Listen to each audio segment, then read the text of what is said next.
এটাই বাংলাদেশ। ৪৪টা যুদ্ধবিমান, কিন্তু যুদ্ধবিমানে কোনো অস্ত্র নেই। যা আছে তাও পুরনো, জং ধরা, আধুনিকতার ধারে কাছেও না। নেই ভালো মানের এয়ার ডিফেন্স সিস্টেম। আর আমরা লজ্জা না পেয়ে গর্ব করি স্বাধীন দেশ। ভারত ৫০০টা নিয়ে একসাথে ৫টা ফ্রন্ট লাইন সামলাতে পারে। পাকিস্তান ৪৪৫টা নিয়ে যুদ্ধের জন্য রেডি। চীন সম্প্রতি তাদের ৬ষ্ঠ প্রজন্মের ফাইটার জেট উন্মোচন করেছে। ভারত রমরমা, ঢোল পিটিয়ে হাইপারসনিক ক্ষেপণাস্ত্র টেস্ট করলো। পাকিস্তান বানাচ্ছে ICBM। আর আমরা দলবাজিতে মাস্টার, পথে পথে সহসভাপতি, টকশোতে জেনারেল, ফেসবুকে কৌশলী। আর মাঠে আমাদের দেশের সংবাদ মাধ্যমগুলোর হেডলাইন হয় ধর্ষণ, চিন্তায়, চাঁদাবাজি, ঘুম, খুন। অমুক খুন করলো অমুক নেতা।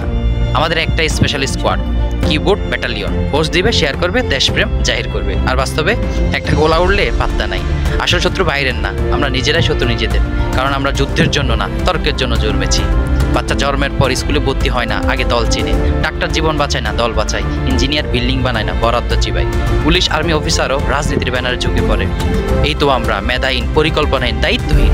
নেতারা গাড়িতে বুলেট প্রুফ, আর দেশের সীমানা একটা ড্রোন আসলেও ধরার কেউ নাই। একদিন হুট করে আকাশ কালো হবে, বোমা পড়বে মাথার উপর, তখন আর ফোর্স দেওয়ার সময় থাকবে না।